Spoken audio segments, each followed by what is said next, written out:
জোরে হাততালি। আমি একটু এখানে ছোট জায়গা বলে আমি অল্প অল্প করে লোকটা আমি ভাবছিলাম মিউজিক ডিরেক্টরকে ডেকেই নি, তাহলে সবাই যখন আসছে আমাদের দুই খুব ট্যালেন্টেড মিউজিক ডিরেক্টরস, তাদেরকে ডিরেক্টর আপনি ডেকে নেন। খুব পরিশ্রম করেছি, প্রচুর ঘাম ঝরিয়েছি। আমরা অ্যাকচুয়ালি ঘাম ঝরিয়েছি এই প্রচুর ঠান্ডা হওয়া সত্ত্বেও, কারণ আমরা শুটিংয়ের মাঝে রাদার আমরা শুটিং কম করেছি, খেলেছি বেশি। কারণ অংশুমানদা, আমি, অর্ণদা, আমরা সবাই খুব খেলাপ্রিয় মানুষ। তো আমরা হ্যাঁ, 18 এপ্রিল রিলিজ করছে অন্নপূর্ণা। অন্নপূর্ণা একটা পরিবারের গল্প, সম্পর্কের গল্প, মা মেয়ের সম্পর্কের গল্প, পরিবারের সবাইকে নিয়ে দেখার মতো গল্প, এবং পরিবারের প্রত্যেকে রিলেট করতে পারবে এই গল্পের সঙ্গে, সেরকম একটা গল্প, সেরকম একটা ছবি অন্নপূর্ণা। আজকে গ্র্যান্ড মিউজিক লঞ্চ হলো। 4টে খুব সুন্দর গান আছে অন্নপূর্ণাতে, এবং খুব সিঙ্গার্সরা সোমলতা, ইমন এবং সুদেষ্ণা এবং অঙ্কিতা, নতুন যারা, কম্পারেটিভলি নতুন যারা, তারা প্রত্যেকে ভীষণ সুন্দর গেয়েছে গান। আপনারা শুনবেন, ভালোবাসা জানাবেন, ভালোবাসা দেবেন, গানগুলো শুনবেন প্লিজ।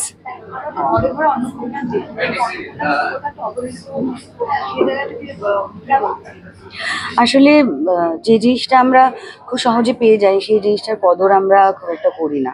তো মা তো আমাদের জন্মগত জন্মসিদ্ধ অধিকার, সেই জন্য মা যে আমাদেরকে বড় করার পেছনে, আমাদের স্বপ্ন পূরণ করার পেছনে তার যে কত স্যাক্রিফাইস, তার সে নিজের কথা কখনোই ভেবে উঠতে পারে না ছেলে মেয়ের ইচ্ছে পূরণের জন্য। সেইটা আমরা ভাবতে ভুলে যাই, বা বড় হয়ে গিয়ে নিজেদের কাজে এমন ব্যস্ত হয়ে যাই যে মায়ের সঙ্গে বসে দুদণ্ড মায়ের দুঃখ কষ্ট বা ইচ্ছে অনিচ্ছে শোনার মতো সময় বের করতে পারি না। তো এই গল্প সেই সম্পর্কের কথা বলবে, সেই মা মেয়ের মান অভিমানের কথা বলবে, এবং মায়ের ঘুরে দাঁড়ানোর কথা বলবে, নিজের অস্তিত্ব খুঁজে পাওয়ার কথা বলবে।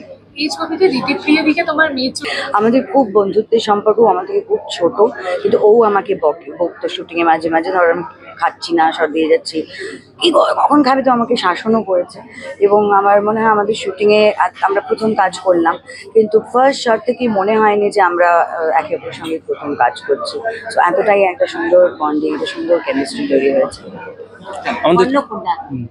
অন্নপূর্ণা একটি খুবই কাছের ছবি, কারণ অন্নপূর্ণা মায়েদের নিয়ে ছবি, মায়েদের জন্য ছবি। আমার মনে হয় যে আমরা সারা জীবন এরকম হয় যে মা যখন ভালো রান্না করেন, আমরা হয়তো বলি না মা আজকে তো দারুণ রান্না করেছে, আজকে ফাটাফাটি হয়েছে, আঙুল চেটে, আমরা বলি না, আমরা চুপচাপ খেয়ে নিয়ে চলে যাই। কিন্তু যদি কোনোদিনও রান্না একটু 19-20 হয়, তখন আমরা বলি ও আজকে খাওয়া যাচ্ছে না, কি রান্না করে। এই যে এই কথাগুলো আমরা মাকে বলি, আমরা কখনো ভাবি না যে মা আমাদের জন্য কতটা কষ্ট করে, কতটা আদর নিয়ে প্রত্যেক দিন এই খাবার বানাচ্ছেন, যাতে আমরা একটু আমাদের খুশি হয় আর কি। হতেই পারে কখনো কখনো সেটা ভালো নাই লাগতে পারে, কিন্তু সেটা বলাটা হয়তো আমরা বলতে পারি, কিন্তু যদি ভালো হয় সেটাও আমাদের মায়েদেরকে বলতে হবে। তো প্রথমেই বলবো এসকে মুভিজের কথা। এসকে মুভিজের সাথে আমি 4টে সিনেমা করেছি, এটা তার 4th সিনেমা। আমি প্রায় এটা 3 মাস পিরিয়ড ছিলাম লন্ডনে এই ছবিগুলো শ্যুট করার সূত্রে, এবং এটা সবচেয়ে শেষে শ্যুট হয়েছে। তো তখন প্রচণ্ড আমার এনার্জি, আমার শরীর প্রচণ্ড ভেঙে গেছিলো, কারণ খুব একটা টায়ারিং শিডিউল ছিল। কিন্তু এসকে মুভিজ এত যত্ন করে, নিজেদের বাড়ির ছেলের মতন আমাকে যত্ন করে সেই সময় রেখেছে, এবং এই যে 4টে ছবিতে অভিনয় করার সুযোগ দিয়েছে আমাকে, তার জন্য আমি এসকে মুভিজের কর্ণধার অশোক ধানুকা, হিমাংশু ধানুকা, এই দুজনের কাছে চিরকৃতজ্ঞ থাকবো। এবং এই ছবিটা আমার মনে হয় খুব স্পেশাল আমার কাছে। এই ছবিটা আমার মায়ের জন্য, সব মায়েদের জন্য যারা প্রতিনিয়ত পরিশ্রম করে যাচ্ছেন, লড়াই করে যাচ্ছেন নিজেদের সন্তানদের সুখের জন্য, তাদের জন্য ডেডিকেটেড অন্নপূর্ণা। 18ই এপ্রিল ছবিটা প্রেক্ষাগৃহে আসছে, আপনারা সবাই নিজেদের মাকে নিয়ে অবশ্যই এই ছবিটা দেখতে যাবেন। পুজোর সময় তো পুজোই সেলিব্রেট করি, অন্য সময় তো পুজোকে মিস করা হয়, তো তখন সিনেমাতে পুজো সেলিব্রেট করতে আরো বেটার লাগে, তাই না? মনে হয় যে ওই নস্টালজিক ফিলিংটা আসে, কারণ পুজোর সময় তো আমরা রাস্তায় বেরোলেই পুজোটা অনুভব করতে পারি। আমি তাই জন্য মনে হয় যে সবসময় পুজো থিম যদি কোনো ছবিতে থাকে, সেটা পুজোর সময় রিলিজ না করে অন্য কোনো সময় করা উচিত, তাহলে ওই মজাটা চলে আসে, ওই যে অপেক্ষাটা, যে এই কয়েক মাসের মধ্যে আবার পুজো আসবে, সেই মিসিংটা, হঠাৎ মনে হবে যে আচ্ছা ঠিক আছে এখন থেকেই প্ল্যান করি কি কি জামা কিনবো। তো সেই জিনিসটা I think is very important. Plus একটা বাঙালি নতুন বছর, আমাদের বছরে বাঙালিদের তো pujo is a huge important part of our life, আর নববর্ষটা পুজো দিয়ে শুরু করলে মানে সবার ভালো হবে আই থিঙ্ক। আমার চরিত্রটা মানে is a very sweet character, মানে হয় না, মানে অন্নপূর্ণা, মানে অন্ননাদির চরিত্র, তার সঙ্গে ও থাকে, এবার she is a very lonely woman. তো আর এই মেয়েটি প্রচন্ড মানে মানে অলমোস্ট শাসন করে যে তুমি ঠিক সময় খাচ্ছ না, আম, তুমি সবার চিন্তা করো, নিজের চিন্তাটা কে করবে।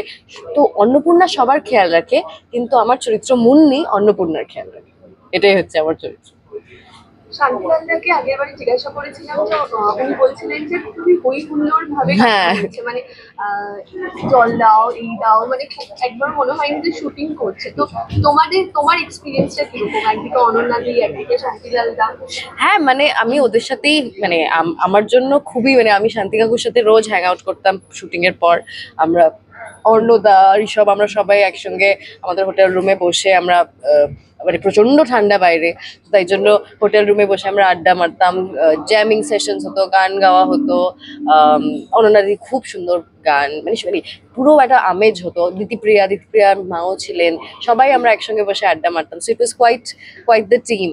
অ্যান্ড কি বলতো, মানে for me it was the, আমার প্রথমবার আমি লন্ডনে গিয়েছিলাম, আর শীতকাল ছিল, এবং আমি বুঝতে পারিনি কতটা ঠান্ডা হবে। তো আমরা প্রচন্ড কেঁপে কেঁপে শুটিং করেছি, কারণ ঠান্ডার থেকেও বেশি, এটা তো জানুয়ারি মাসে শুট করা, ডিসেম্বর জানুয়ারি, প্রচন্ড ওই ওই ওই বছর বরফ পড়েছিল আর প্রচন্ড হাওয়া দিচ্ছিল। সো আমরা প্রচন্ড কেঁপে কেঁপে, এই যে অ্যাকশন আর কাটের মধ্যে আমরা কাঁপছি, ওকে অ্যাকশন ডায়লগ কাট, আবার এরকম একটা ব্যাপার হতো।